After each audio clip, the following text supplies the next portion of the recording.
calls me the other day. She goes, "Oh, listen, I was in the middle of like mopping, and all of a sudden, a thing came to me that Amit's wife's pregnant." No. Dead ass, like out of nowhere. That's crazy. Is she pregnant? Not yet. Oh, okay. Yeah. If she happens to be, you gotta let me know. That's nuts. Because Amanda's like a weird psychic person. Really? Weird, yeah. That's so funny. No, Amanda has like weird psychic tendencies. That's crazy. No, I mean, unless she hasn't told me. Not that I know of yet. All right. Well, if it happens, remember, Amanda called it first. You know, just rather go home and be like, yeah, I was with Charles and he said Amanda, who like is kind of psychic, had this weird like vision when she was mopping that like you're pregnant. You were pregnant, and see what she says. Her eyes are just gonna if she just like goes blank, you know, like something's this is for real. I mean, you've had enough training with the dog, like you're ready. Yeah, ready. Yeah, that's for sure. Are you? Yeah. Just, I mean, definitely ready, and we've been talking about it. Just like, I think it's also like we're like one of those where we're making the excuses of like, who has the time? Work is picking up, yada, yada, yada. My parents are obviously giving us, and her parents too, just giving us like a ton of pressure about like, come on, like what's going on? You've been married for 2 years now. I mean, whatever. Yeah. How old? You're what, 30? I just turned 37. She's 33. Oh, okay. So.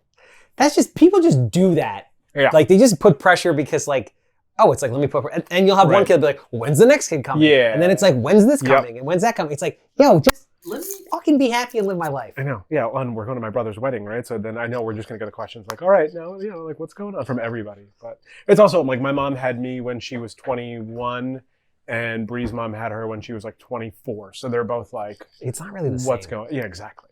Yeah. It's, worlds are totally different now than they used to be. But, you know. Yeah. I mean, dude, I went to a bachelor party this past weekend. How was that? Where'd you go? So we went to, where was it? West Palm Beach. Okay. So we went to a pool party. Like a day. Like a Vegas type pool party? Yeah. Nuts. No, I can't say. It's very different. This generation, not the same. Really? So you're 37. So you're like, I'm 45. So I guess we're close enough. Like when you went out back in the day. Yeah. With the meatheads? Yes. Okay. Oh, 100%. All right. Like spiky hair with like frosted tips? Yeah. Okay. Yeah. Tribal band tattoos and barbed wire? Yeah, the whole night. Yeah, all that. Yeah. Like a lot of steroids. Yep. Yeah, like I remember going like the pool at Harrah's in Atlantic City and that's all you would see. Yeah, guys like slamming their chests into each other like gorillas and grunting, like that kind of shit. Yeah. So very scandalously dressed women. Yep. And they were very social and talkative. Yes. Picture everything I just said, but 180 degrees. Really? So picture like very sloppy, unattractive people that are totally socially awkward, that crazy. Don't talk to each other until they're so belligerently drunk in the last 60 minutes that they kind of drool and fall on each other. Yeah. It was very different. Everyone's on their phone. Nobody talks to each other. It's very, very, very weird. I can imagine that. Yeah. So, I mean, I'm a little biased, but I'm going to say, like, I feel like our generation was like the last of the great generation. Yeah. It's all downhill. I believe that. Yeah. It's totally different now. Yeah. Like people are just like, I mean, I've noticed that. Like I go to a restaurant and like no one is talking to each other. There's 4 people sitting at a table and they're all on their phones. Like like social is just totally gone. It was just very, just very different. Very different. Maybe not better or worse, but very different. But in any event, I had a good time. Good.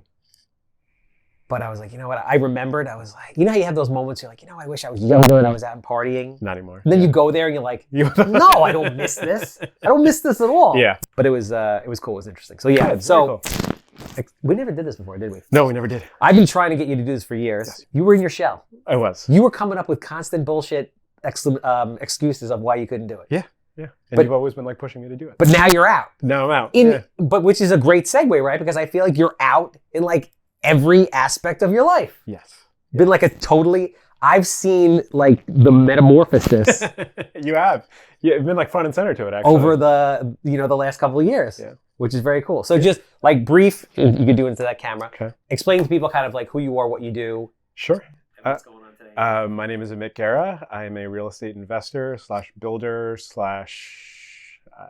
King of Levittown. King of Levittown, yeah. Been doing this for 7 years now. Yeah, 7 years. I bought my first house Valentine's Day of 2018, and that's sort of when I fell in love with real estate, as Wow. cliche as that is. And totally flipped the script. And I've been doing, with my partner, we've been doing new construction for the last year and a half now, mostly focused on Levittown, kind of Hempstead area. Yeah. And yeah, business has totally changed.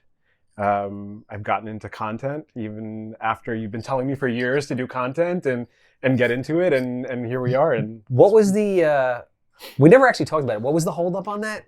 I was just sort of in my shell. I was afraid of being in front of the camera. I didn't feel like I had anything to say. I didn't think anybody wanted to hear anything I had to say. I sort of just wanted to be behind the scenes. So what was the transition? I mean, I think part of it was actually just between you and then also my wife just being like, stop talking about it. If you're going to do it, then just do it. Nice. And that was it. And I think it was, as cliche as it was, that was my New Year's resolution for 2025. Mm-hmm. And I found a group of guys that I was comfortable with being in front of the camera. They made me super comfortable and just went for it. So just out of curiosity, because I think this is relevant. Yeah. It's been 4 months. Mm-hmm. What have you noticed in the last 4 months as a result of that? Okay. So for one, I'm a lot more comfortable just talking to people in general, whether it's in front of the camera or not. Business has picked up tremendously. I'm getting deals. I have people reaching out to me that I haven't spoken about, but they're like catching me from my content from everywhere. We're having buyers reach out because they want to buy houses that I'm involved in. I mean, things have just been totally different and crazy. And it's also been cool because I have people reaching out to me that are getting into real estate now. And they want to just have somebody to talk to that they feel comfortable with because they maybe sort of see me and them a little bit. And it's been really cool to do that. Yeah, it's amazing how much like videos can really change your life. Yeah. So I guess talk a little bit about, and we're walking kind of parallel paths. I went to NYU, got my master's. You're in the process of going to NYU, getting your master's. Yeah. What's that experience been like? It's been a lot of fun. I was definitely sort of like in awe of you when you were doing it. Because that was just, for me, it was just like, you're juggling this massive business. How are you finding the time to be able to do this? I gained 20 pounds. I've sort of done the same lately. But you were juggling it. It was something that you wanted to do and you did it. And for those of you that don't know, I was in law school before real estate and I ended up dropping out. I thought it was like a passion of mine forever. I ended up not doing it to the dismay of my mother. And it was always one of those things where like, she always told me, she's like, you could have at least just gone and finished your degree. And even though I'm not doing it for her, I'm doing it for me. It was just one of those where like, it was a really cool experience to know that I'm going back and getting my master's, like my graduate degree in something, and something that I actually love to do. And just knowing like, to see like the pride of my parents also, and my entire family. That is cool. To know that I'm like pursuing that and I'm going to finish it. Yeah, I mean, coming from somebody who like barely got out of high school, who like all the teachers said would never be shit, to have a master's degree, I'm like, this is pretty cool. From a prestigious school, nonetheless. From a top 3 program in the country for what we're going for. You going for the finance, or you going for development? Development. Same thing, right? Yeah. Crazy people there, right? Yeah, it's nuts. I mean, even for me, like anybody that I've spoken to, are like, you're not going to go get a corporate job. Why are you doing this? Why are you going to NYU? And it's, for nothing else, the networking factor of going to that school and meeting the people there is major. I mean, just like you said, there's people that, I have classes with that are coming from multi-generational real estate families. And just being in the same room as them is opening doors that I could have never thought of. Yeah. Are you experiencing the same thing I did, where it's like 85% of the kids there are descendants of like super wealthy real estate families? Yes. And then there's like 14.9% who are just like looking to get a better job. And then there's us old ass people. Yeah. Because I went when I was pretty much your age. So I think I signed up when I was like 38 years old. And I was there for 2.5 years. Yep. I finished, about 40. Like literally, I finished, COVID hit. Yeah. Like, type of thing. Like I just squeaked it out. Yep. But that was what it was. And people were just like, what the hell are you doing? Like, and it's funny because you'll have these kids whose families are like building Rock Center. And they're looking at you like, wow, you're like flipping houses. Like they're in awe. Yeah. Because that kind of stuff doesn't get taught. Like when you go to a program like that, it's very ironic that they'll teach you how to build like, one world trade, but not how to buy like a house and rent it to Section 8. Yeah. I'm in a lot of my classes, I'm the one that's usually like putting my hand up because I already have the real world experience of being able to speak in front of all these kids that don't have that experience. Whether it's getting loans, like private or hard money loans on projects and talking about financing, or going through single or multifamily homes and the process of that, and just like every tier that a lot of the people that are going to that school, they've just never had their hands in. Yeah, most of the people there are like mid to late 20s. They went from, college to that grad school, or that's their second grad degree, whatever it is. And I find it really helps something like that if you go out into the real world and then go do it. And I kind of feel like when you get that education, you're the most well-rounded you can be. Yes. So you have like the boots on the ground street experience, but then you also have that like very high level kind of like Ivy League corporate type of education. Yeah. So it just puts you in a position to be able to like do anything and talk to anybody and succeed. Yeah. So even just adding that like on my LinkedIn is like the amount of people that I've reached out, investors that I've gotten as a result of that has been wild. Yeah, it is. They're seeing you doing it. I mean, there's a million different ways to learn, right? Education, especially I feel like also as time goes on, college, not necessarily that, but just college in general becomes less and less valuable, like the ROI. So you could learn a lot of different things, a lot of different ways. But I remember going there and taking a class on like analysis, and the way I was underwriting rental properties was okay, but it wasn't like amazing. And then I learned that, and I ended up getting a package deal of like 28 units. And that like exploded my net worth. Like it was just an unbelievable deal. And I probably never would have felt comfortable going after that if I didn't have that underwriting experience. Yeah. And you're being taught by like the best of the best of the best. Like you're being taught by people, most of them haven't retired, some retired, but the ones that haven't retired are like doing it on the highest level in New York City. Yeah. There's a couple of professors that like I've spoken to that are just like, let's connect outside of the classroom and see if we can do anything together. I've done a bunch of stuff. I've had professors like broker like commercial lending deals for me. I've referred them to different people. Eric Braun works with one of my professors to this day. Refers him all of his commercial work and shit. I've had conversations with him as well. So it's just it was a good experience. Yeah, I'm very glad I did. I'm actually like glad that I saw you do it and you sort of like pushed me to do it.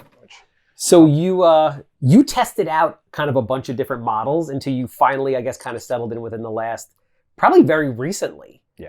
12 to 24 months. Yeah. I think I did my first like full new construction on my own towards like the middle of 2023. And like you said, was kind of testing the model. And then into 2024 is really when we started to fine tune it and a bit better on it. And I've been kind of dive in and went sort of all into that also. And it's a very unique and different animal. Yes. Like I went from doing like, volumes of flips, wholesales, and now new construction is very different. In some good ways, in some bad ways. Yeah. I guess talk about the process of you kind of experimenting it and getting comfortable. Because I think on the one hand, it's easier to build a new house than it is to flip a house. Yeah. But on the other hand, it's like, if you don't have the experience, it seems pretty overwhelming. Yeah. I mean, so unknowingly, I bought like sort of what was going to be my first new construction right around 2022. It was a plot of land somewhere in town of Hempstead. And I bought this property. I actually had Captain Permit come out and was we were going to do. No, this was pre-Bethpage. It's going to come to me. I can't think of it I think it was Baldwin maybe. And I thought I was going to do this project. And I had Captain Permit come out and like the house was just a total mess. And I ended up figuring out like the best course of action over there was going to be doing a new construction, and I had no idea what I was doing. Like I started with the plans, I had to get a boring test done, we got the plans, and I just didn't have the knowledge about even getting the financing to do it. I ended up getting scared. Luckily, the market was starting to shift just a little bit, so I ended up, after I got the plans and I got the plans approved, I ended up selling the deal with plans approved, and so I got out and I didn't have to do my first new construction. So that was 2022. And then middle of 2023 is when I picked up this property in Bethpage, and I was like, all right, I'm a little bit more comfortable now. That was the one with the crazy guy who got naked and got arrested? Yes. I was going to buy that house. I was supposed to buy that house. You know this house? Yeah. The guy literally, the town went there to take him out, and he stripped his clothes off naked and ran through the entire like hoarded, disgusting house naked, and they locked him up. Yeah.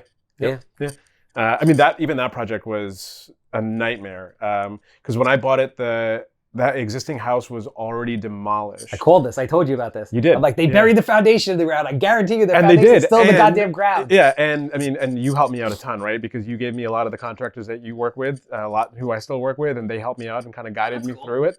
And just like you said, we started doing excavation for the foundation of that property, and it was all just garbage and the existing foundation sitting underneath there. Yeah. And that was the first learning lesson because it blew my budget out of the water almost immediately. Because the excavator's like, well, it's going to cost like another 10 grand to get rid of this thing. Yep, the whole nine. And I didn't even know what I was doing. I even went to the point where this was in town of Oyster Bay, so I even went to the town and I was like, I'm not paying for this. Like, this is irresponsible. Yeah, they didn't give a shit. They're like, sorry, it is what it is. They don't care. So I ended up having to do that. But that was the first one. So that was something that we built in Bethpage. And the market took off right about that time too. And I feel like you smoked it on that. Yes. Like you got that thing for like what, $350, and then you built it and sold it for what, like 1.2 something? 1.4. Yeah, that's crazy. Yeah, and that was unheard of in Bethpage. That was before they completely changed the whole basement thing. Yeah. That basement thing. I mean, I guess it sort of levels the market. Yeah, but it sucks. It made a big difference, and that's honestly why I shifted out of town of Oyster Bay soon after. It's funny, like, so you said that, and then I was like, you know what? I'm going to buy this. I got a lot, like a 60 by 100 lot in Hicksville, and I'm like, I'm going to buy this, and you're like, yeah, they've been a pain in the ass. And I started going through the process. I'm like, they're kind of being a pain in the ass. Like, I get it. It's kind of a pain in the ass, but once you kind of settle into it, I feel like at the beginning, I feel bad for anybody who bought a house under the intention that they were going to build something. Yep. And then that law passed. Yep. And all of a sudden, it just completely annihilated your after repair values. Yeah.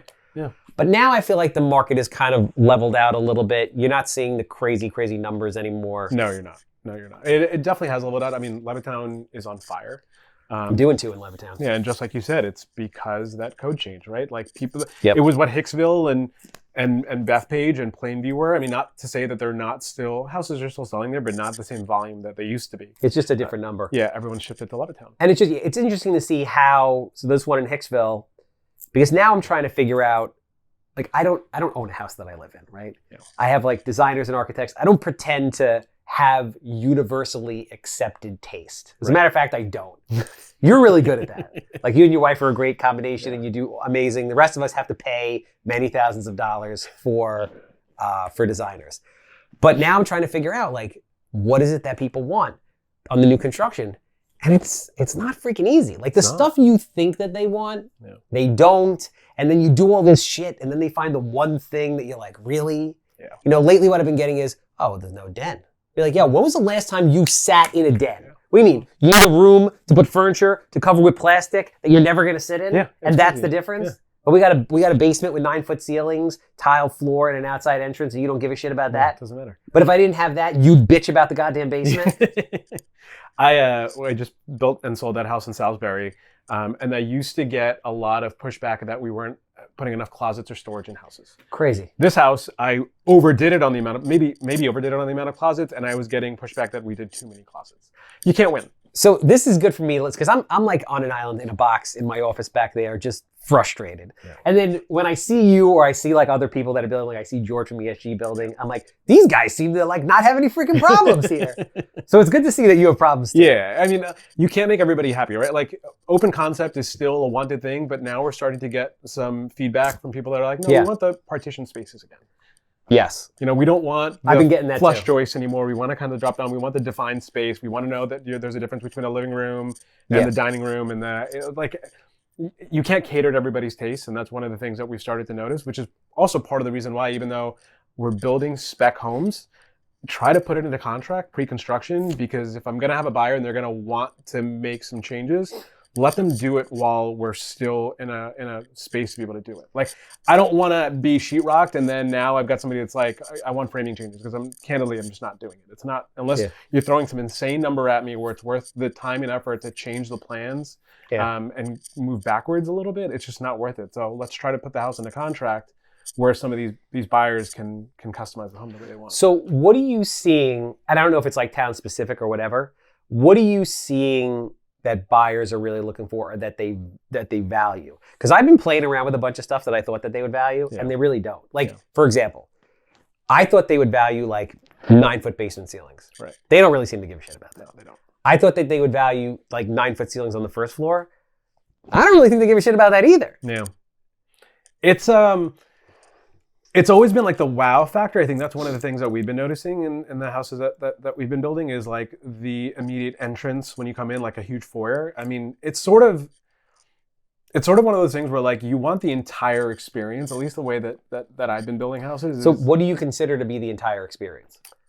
I sort of build every house or design every house from the aspect of like, what I want to entertain here, what I want to live here. If I'm going to have people over, what do I want? Like, I want to feel good every time I walk through the door. So is there going to be an area that I'm going to be using? Like if there's going to be the family room that I'm going to be making it big enough so there's a big couch and the TV, am I making it a defined space where I'm going to carve out the back of the area where the TV is going to be so the TV sits flush on the wall?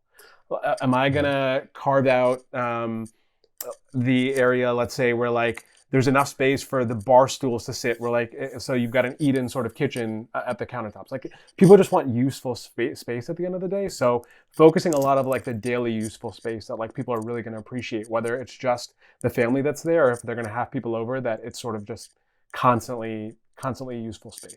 But see, how do you know what that is? And I'll give you an example. Yeah. Like for me, I would think people would want monster kitchens. And what I'm seeing is now they're even favoring smaller kitchens and they just want additional rooms that they're never going to use. Right. So that's very strange to me. Yeah. A lot of people now, like the preference is to have the family room off of the kitchen. Mm-hmm. But like for me, if I'm thinking, if I'm going to live in a house, I was like, I would rather have the dining room off of the kitchen because Right. it just makes more sense. Yep. And then the living room like behind that or whatever. But no, that's not what people want. No.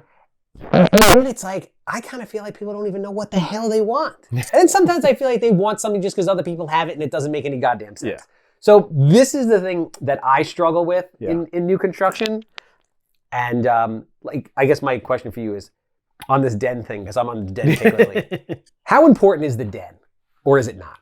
So I think it's important. I think having the den or the quote unquote like family room off the kitchen, imagine putting yourself in a position where you're watching something on TV and you're hungry, but you don't want to turn, like it's a really good episode of whatever you're watching and you don't want to turn it off. You just want to run to the kitchen for a snack. Mm-hmm. You want to sort of place the den or like with the kitchen so you can still see the TV in view from when you go to the fridge. Okay, but I guess 3 rooms and a 4 rooms. Like I've seen a bunch of the houses that you built in Levittown that have been flying. Yeah. And like I don't know if it's like a price point thing or whatever it is, right? Because I think that plays into it too now that I'm starting to see. Yeah. But you have the kitchen, living room, dining room. It's kind of like an L-shaped 3-room thing. Yep.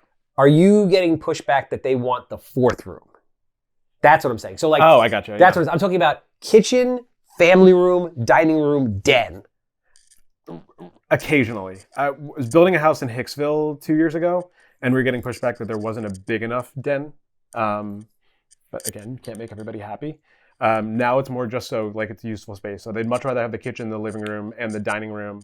The den is a nice factor, but like that's more like if it's a more expensive house where like they're gonna actually have people entertaining. Like we're selling a lot to South Asian or Indian buyers. Okay. A lot of those buyers are considering if they've got young kids, they might host wedding events in their home. No shit. So they're thinking about, am I going to have the space to be able to entertain when I'm throwing a dinner party or an event for my child's wedding that I can host all these things? So they're looking at it from that perspective. So like at that point, if they're going to buy a 1.7 to a $2 million house, they want that additional space because they're paying for the money and they're thinking 5, 6, 10 years down the line, however long they're living there, I'd much rather host that event back home than get a venue. You also have unfair insight because you are Indian. in the community. Yes. Yeah.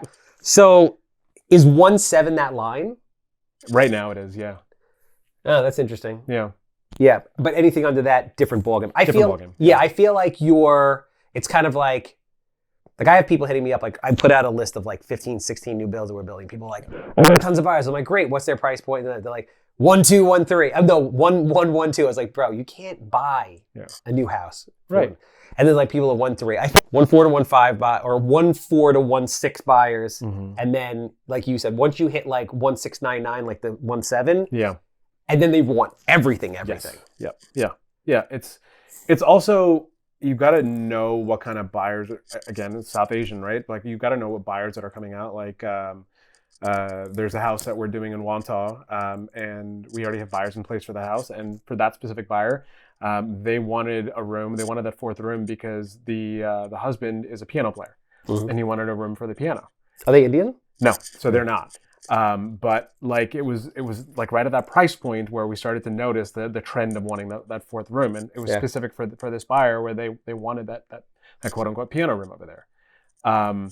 Anything under that, like the 1.4 to 1.5, 1.5 to 1.6, size of the kitchen might matter a little bit more. Size of the family room might matter a little bit more. Having that additional half bathroom on the first floor might matter a little bit more.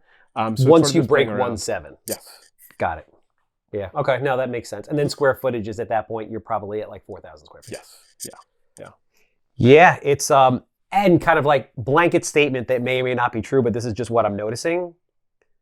I mean, 99% of the people that I see that are buying new construction houses are either Indian or Asian descent. Yes. That's it. Yeah, they are. Yeah. I mean, that's who's buying houses. It's so most of the buyers that we're seeing, and lucky in a position that we have a list of buyers that are just ready to buy houses from us as soon as they've gone up. But it is because you have a lot of these buyers that own 2 to 4 family homes in the boroughs. Yeah. They bought them 30 years ago for $300,000. They have a small mortgage on it. Even if they've refinanced it, it's not much money. They've got mostly equity. Yeah. They're selling it for 1.2, 1.3. They're cash flush. So the mortgage rates aren't really making a difference to them at the end of the day. Yeah. They just want more space, and they're considering like the next phase of their life.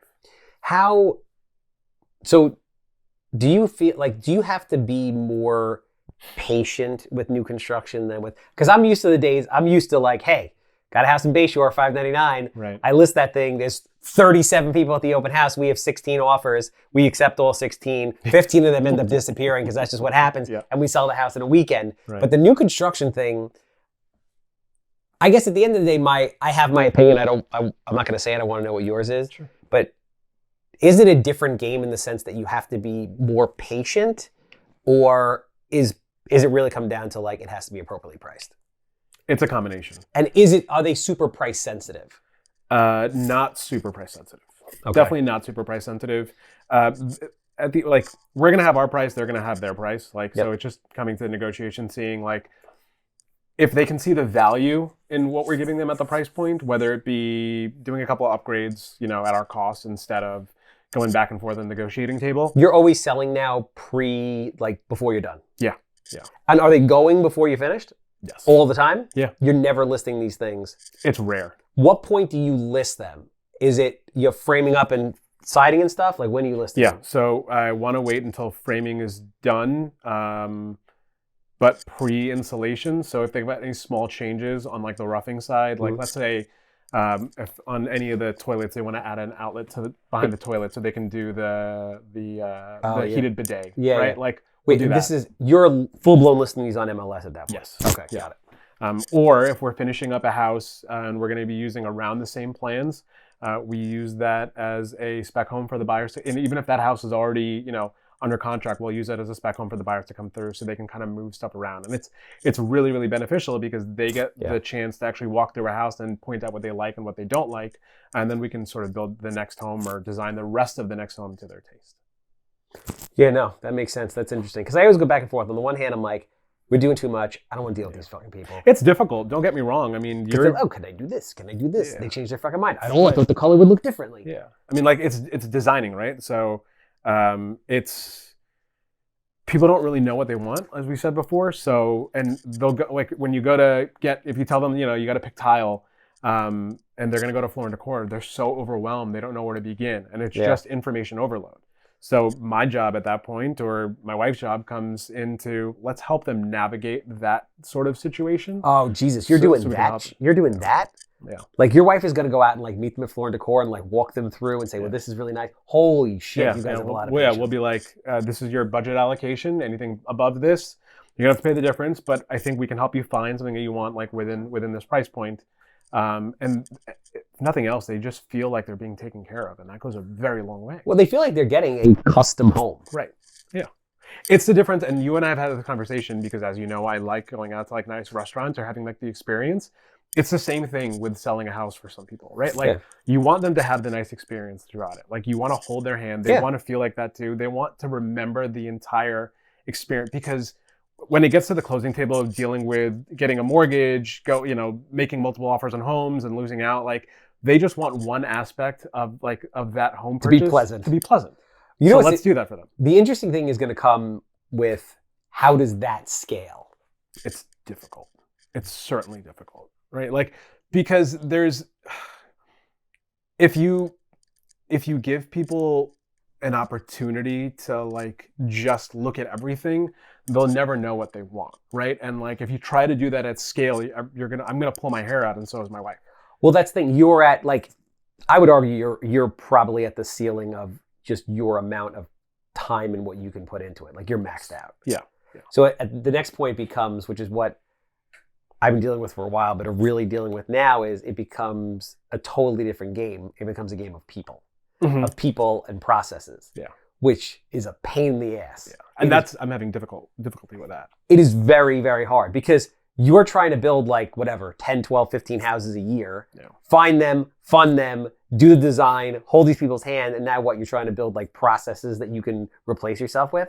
You don't have 2 minutes to freaking sleep. No, I don't. And I'm a control freak, so I have a very difficult time even just letting go of that control. So it's always like one of the things, like I need to hire a VA, I need to hire an assistant, because I'm still doing everything like on my end, on my own totally. It's just like... But then it's also like, okay, when you do that, so some people do that, and then the VA or the assistant doesn't really do anything because you're unwilling and unable to, hand off the responsibility to that person. Yeah. So I always say building a business is very easy. Like for all intents and purposes, you have a very successful business. You can be very happy, making a lot of money, and just continue to do what you're doing. Right. But like the next level is a totally different animal. Yes. Yeah. I mean, I definitely want to get to that next stage. It's just putting those processes in place and learning to trust other people. I had a virtual bookkeeper that I hired to do like all my QuickBooks accounting, and they ended up firing me because I wasn't giving them the information that they needed. So it's just like... That's amazing. They fired you. Yeah. I was like paying them for like a full year, and they were like, we're not doing anything for you. We don't find value in working for you, and you clearly don't find value in like in us, and we've got other clients that we need to... Wow. So So why didn't you just let them do it? I couldn't let go of that control. Wow. Yeah, it was bad. So it's a constant struggle even at home. Like my wife's like, you need to make time for yourself. You need to learn to be able to like give it the control and like get an ounce of sleep. But do you I'm not sleep? Not ready to, like 5-6 hours a night. Yeah. Although I got like a really comfortable mattress recently because we just moved. Okay. And now it's... Is this the one that keeps you cool? Yes. Temperature thing? Yeah. And we find it a lot easier to fall asleep now. I don't sleep a lot great either. I just usually wake up at like 4 a.m. like, Jesus Christ, are we going over budget? Like the cost to build these things is insane. Yeah. And it's like going up minute by minute. Like I remember like, we used to build for $100 a square foot. It's like, it's $125 a square foot. Like, it's $150 a square foot. No, it's not. No. It's wild. I got a fucking permit the other day. It was $14,000 for the permit fee. Yeah. It's a joke. I just got my permit fee yesterday for Belmore. It was $14,000. Yeah. How big is the house for me? 3,300 square feet. What's the price point? 145. But that's good. Like at that price point, and that's what I said. Like I was giving people, I have probably a half a dozen bills that I'm going to like push out, hopefully make a couple bucks and like learn. I was giving people everything, and like everything, 9-foot ceilings, full finished basements, outside entrance, tile floors, like you name it. And then you realize like doesn't matter. Yeah. And then I see like all these like builder grade, not giving them, but I'm like, is it more of the price point thing? And I started to realize I'm like, there's more people in the 1.3 to 1.4. Mm-hmm. So if you're able to build a scaled down house and just be in that 1.4 under range, the things that apply, like in 2 minutes. But it's really hard because the cost of land is crazy. Yeah, it's only going up. I mean, you're buying land at $550, $600, $650. Charles, 3 years ago, I got offered a house in Levittown, 60 by 100. For $385, and I turned it down because it was too expensive. Wild. Yeah. Today you're spending $550 on that same lot. Easily. Yeah, it's nuts. And then the cost of the construction is, as you said, it's only gone up since then. So there's got to be a price cap at some point. Like that's just one of those things where it just doesn't make sense. I mean, people have been saying this shit for years. I know. There is no. It goes forever. Yeah. Like, I mean, listen. I was buying houses in Belport for $40,000 that are worth $450,000 today 5 years ago. Yeah. So I don't think it ever ends. Yeah. Real estate just goes up. That's the beautiful part of it. Yeah. But it's hard. It's really, really hard. And I think a lot of people have the misconception that like, oh, you're building a house, you're making like tons and tons of money. You could fucking lose your shirt. Yeah, that's which one. I have. We all have. Yeah. Right? And if you think you haven't or think you haven't, you're lying. Yeah. You have. Right? There's that. And then there's the whole like, the amount of risk that's involved. I go back and forth. Like, I don't know if it's worth it sometimes. I feel like, I've done better, especially when you adjust it from like a risk perspective and like a cost of capital, like, like time value of money standpoint on like selling a fucking piece of paper. Yeah.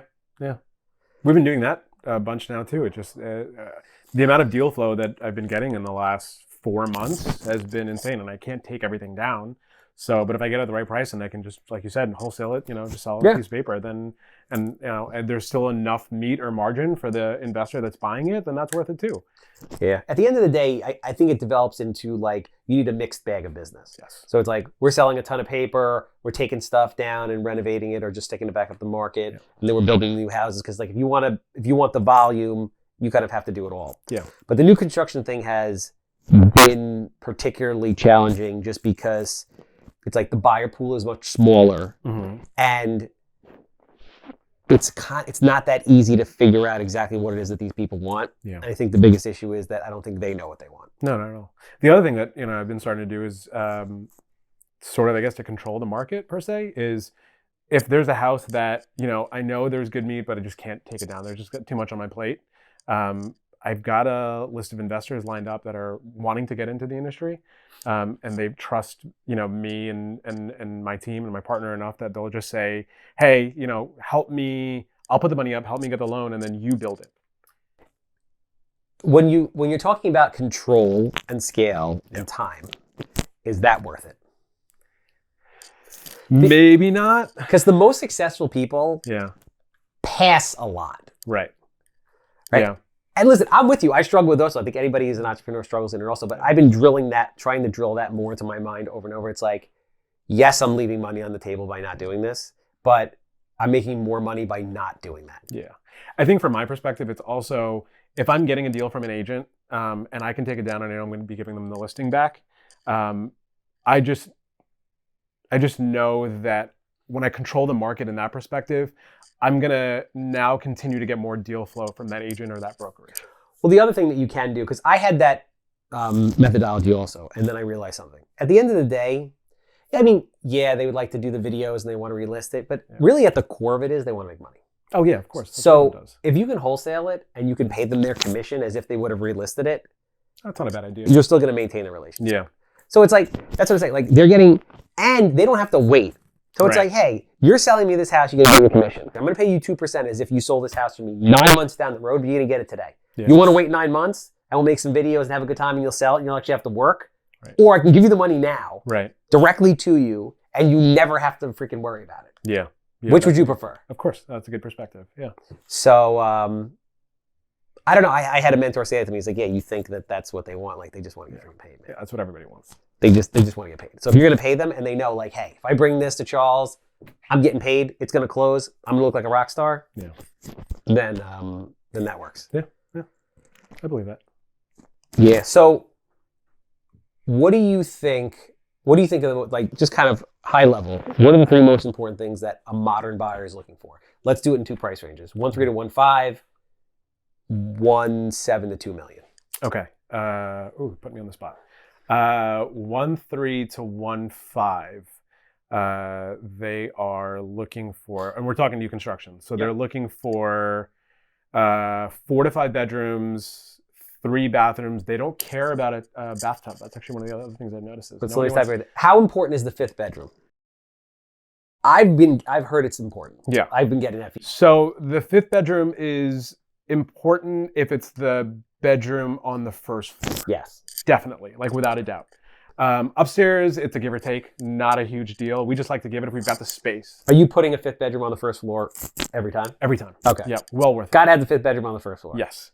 Tubs, nobody gives a shit. Tubs, nobody gives a shit. 3 bathrooms, not 4. Yeah, 3 bathrooms or 3.5, not 4. So So first floor bedroom gets its own bathroom, and that sort of services the first floor. Okay. And then there's a common bathroom on the second floor, and then the primary gets its own. And that's okay. That's okay. They're not looking for like, because I've done some and I've seen a lot coming on where there's like a second master in the house upstairs. Yep. Yeah, the junior. That's going on a lot. I'm just like, well, you have kids. Who do you give this to? One kid's gonna think they're awesome, the rest of the kids are gonna feel like they suck. I've noticed more that people would much rather have a defined larger laundry room on the second floor. Okay. Where you have side-by-side washer dryer, slop sink, and then also some like cabinetry either right above or next to it, so they have the additional storage space instead of that additional bathroom upstairs. That's interesting, and that saves money. Yeah. Like that's the thing. I'm spending a ton of money on this stuff, and then when I talk to my construction management department, I'm like, listen, how are you bringing this down? It's like when you go from the 9-foot basement to the 8-foot basement, and you're pulling out the egress window, you're saving like $12,000, $13,000, $14,000. Yeah. When you're doing like 8-foot, are you doing 8-foot or 9-foot ceilings on the first floor? 9-foot. Okay. Yeah, we're doing 9-foot. So basically, people are okay with 3 bathrooms. Yeah. Finished basements? No finished basements. No finished basements at 1.5 or less. Correct. Okay, keep going. What else? And then on the 1.3 to 1.5, appliances, they want sort of like mid-range, nothing crazy. They'd much rather have a stove instead of a double wall oven. Like that's been one defining thing that I've noticed. They'd much rather have like the stove with like the cooktop instead of like just a range top and a wall oven. As far as appliances go, that's in like the 1.3 to 1.5. They would rather bend down. Yeah. To put something in the stove than just nicely put it right in. Yep. And then they also like the drawer microwaves. In the islands. Yeah. Okay, we got that. But in like the 1.7 to 2 range, people hate those microwaves. Really? Yeah. What the hell they want? They would much rather get the combination wall oven with the microwave above it.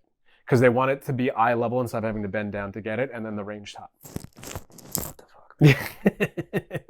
Like, I'm trying to understand something. Why is the mind of a 1.5, 1.6 buyer wired totally different than a 1.7 to 2 million buyer in the way that they microwave their food? I don't think it's so much in the way they microwave their food. It's probably a little bit of like a competitive standpoint. And what I mean by that is you have some of these people that are spending this amount of money, and there's obviously pride in the home and the amount of money that they're spending on that. And they're thinking about people that they're going to have over in the houses like that they've been to. And so they sort of are thinking about like the perspective of, if I have so-and-so over, are they going to make a comment at the end of the day or like when they're leaving going back home? What the fuck? So, but the microwave above the range just opens like a regular microwave, right? Yeah. But the microwave drawer does it for you. It does it for you, but they're thinking about the fact that the drawer, is it actually extending out and I've got to bend down to like hit the buttons? It's just like, it's a weird perception thing. Would you ever put a pool in a house again? No. And I'm sorry to my pool contractor. I fucking hate pools. No. With an absolute passion. It was a nightmare. Not because like putting it in. And you was spent not a nightmare. fortune, I'm sure. It's just a lot of money, and it's the other thing. Like there's always the comments of like, oh, I wouldn't have done the pool this way, or it's too big, or it's too small, or this or that. Like, it's like you don't appreciate anything I do. Do it yourself. Just do it yourself. Like at the end of the day, if the homeowner wants, because I'm going to add a premium to doing it, right? So like I spent $150,000 on this pool and all the crap around it. You don't tell me that you don't like it. Because it's not just the pool; it's the patio around it, and then it's like the thought process of how are they going to use it, and all right, like the Westbury house that we sold, like we put the pool, and then it was like, well, you put the pool, why didn't you put the outdoor kitchen out there? And I was like, do you understand like the cost that goes into adding every single thing? But that's the point. The point is they're never happy. No, they're not. It doesn't matter. Like there's always something. Like I did that house in Wantor, and they were like, yeah, I love the house. It's amazing. I can totally see myself living here, but like really need more room for a pool. It's like, bro. Be like, well, what is it? We can fit it in there. Well, I like put it like, yeah, see it fits. No, because then I don't have enough room here. I was like, you know what? And then you also find out that those people are looking to spend like $1 million, and you're like, yeah, you're an asshole. It's a lot of looky-loos. Yeah, it is. So, but how price sensitive do you think people are? Because I just had something happen to me recently with that paid subdivision that I kind of thought was going to happen. Right. My dad and I arm wrestled about it. He won, but then ultimately I was right. Yeah. But I still think people are very price sensitive on that shit. So at a certain price point, like $50,000 here and there is not going to make a huge difference. But like when you're looking at other houses that are on the market, if you're not adding value based on that price point, like if it's whether it's square footage or style, stucco versus siding on the front, like price sensitivity on that. Like the buyers have to see the value there, or they're going to just go to the other house. All right. So no, okay. So I'm with you, but it's yes, but like when you say value, it's all relative. Because Right. if you price that house at 500 grand, Yeah. they would be like, this is sick, and buy it. So, like, I'll give you an example. I did the subdivision in Bethpage. It's on a dead end street next to the 135. Yes. Like, it's literally like the 135 is like whizzing by your fucking house. So you got the one that's slightly in, but you could still see it roaring. We list that thing at 1.4. Bang, we take a 135 like right out the gate, like 25 days into it, we're under contract. The second one, my dad, I'm like, we need to do a price reduction. This thing is literally on 135. Like someone's gonna live there, just want to spend less. Yeah. I'm like, I think we should drop it to 12999. My dad's like, no, you're giving it away. I'm like, Dad, it doesn't work like that. People aren't gonna be like, oh, you dropped it 100 grand, but they're gonna buy it when they're gonna buy it. He's like, let's do 135. I'm like, all right, let's do it. 30 days, crickets. I'm like, nope, 1299.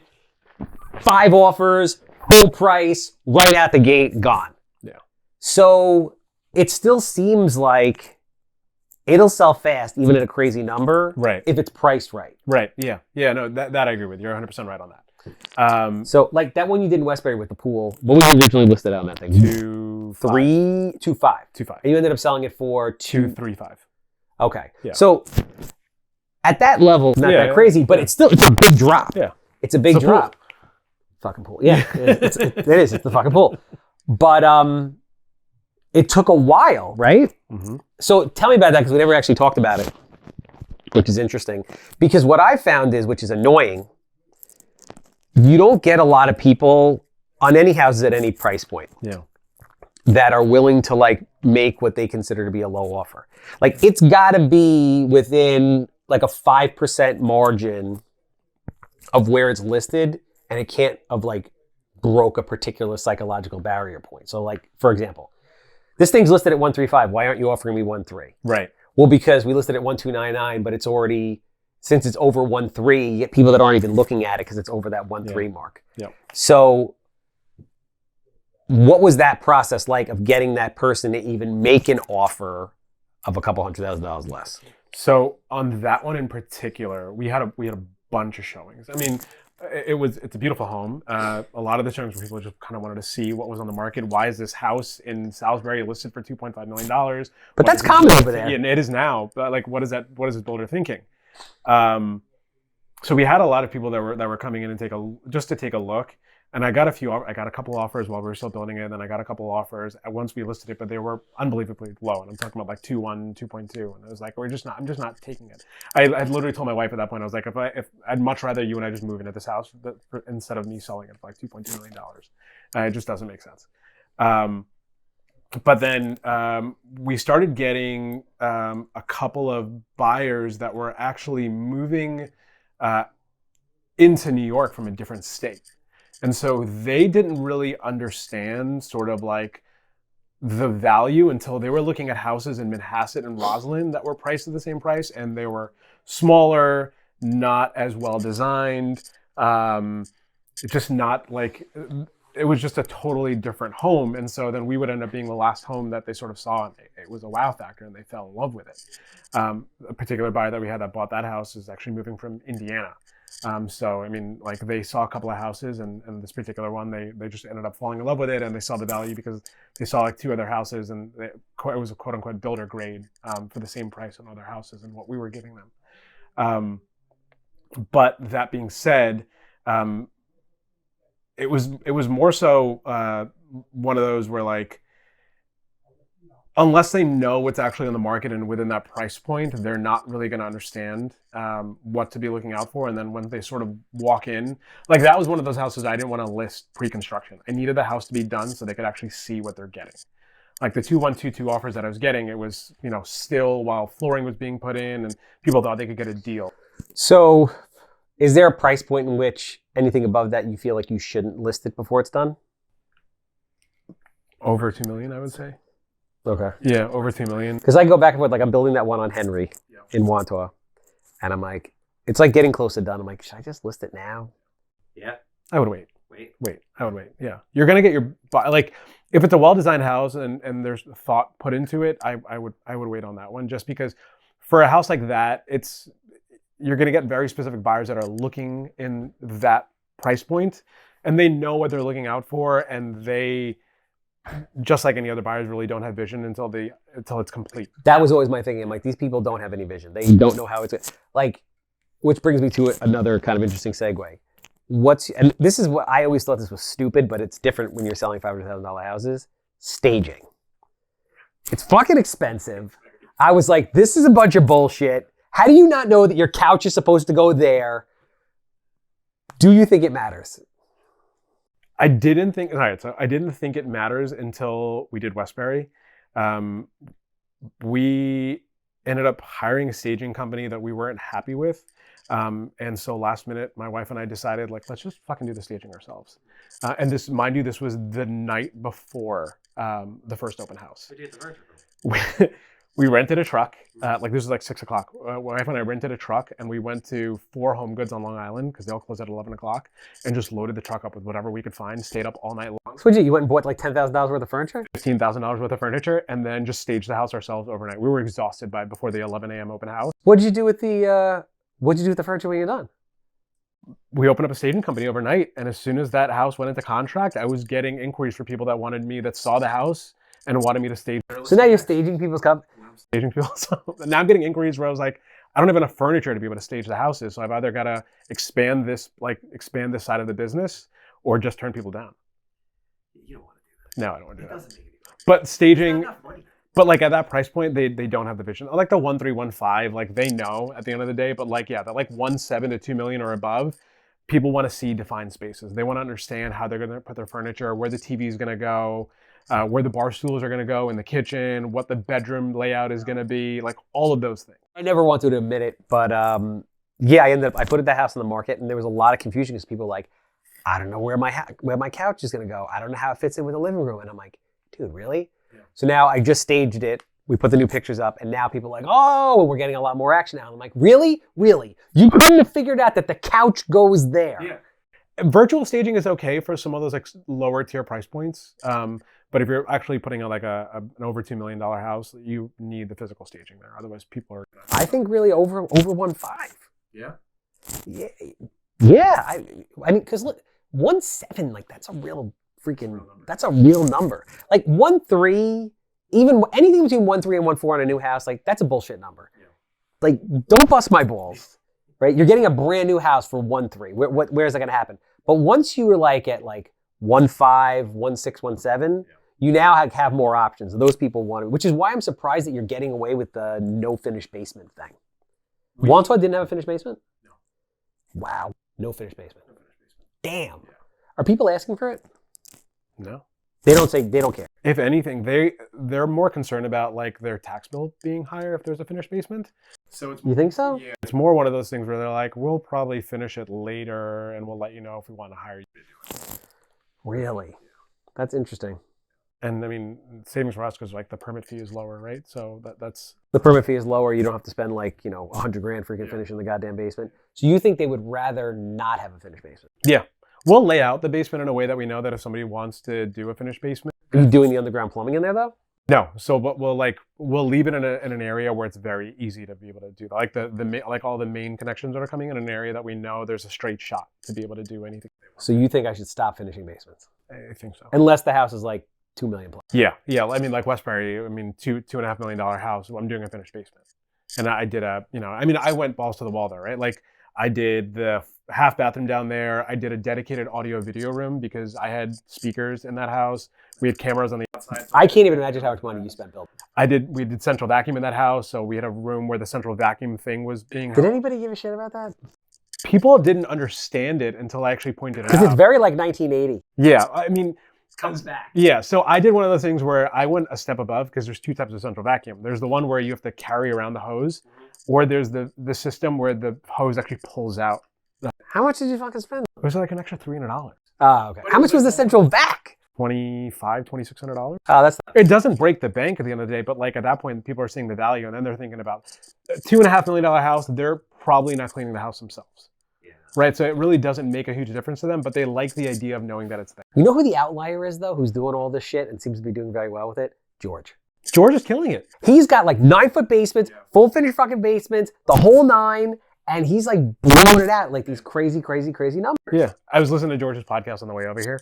And no, I mean, he's also super militant about it. And like he said, he's setting the comp almost everywhere. Yeah, and he's having hard times with like appraisals, but the people freaking pay, which is awesome. And that was my first thing. I'm like, you know what? We're gonna make the market. We're gonna give people like everything that they want, even the shit that they don't know that they want. But I found that it's not working the way I thought it was gonna work. Right. Yeah. No, it's like I said, people don't really know what they want.